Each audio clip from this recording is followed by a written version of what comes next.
Sudarlun, 4 unit rumah berkonstruksi kayu di Dusun Barat, Kopelma, Darussalam, Banda Aceh, Kamis siang terbakar.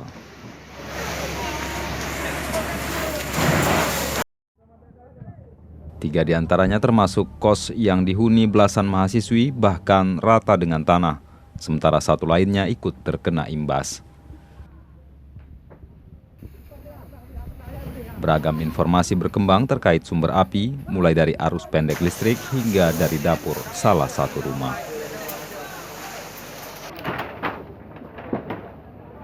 Satu lagi setengah karena imbas dari api dari rumah. Nah, yang tinggal di rumah ini, anak kos di rumah pertama datang dari kampus ya. Dari Kamas, dia begitu masuk melihat api di dapur. Teriak-teriak jatuh dari plafon. Karena udah mulai api membesar di plafon. Teriak baru calling Pak Kadus calling Pak Kapolsek. Datang pemadam.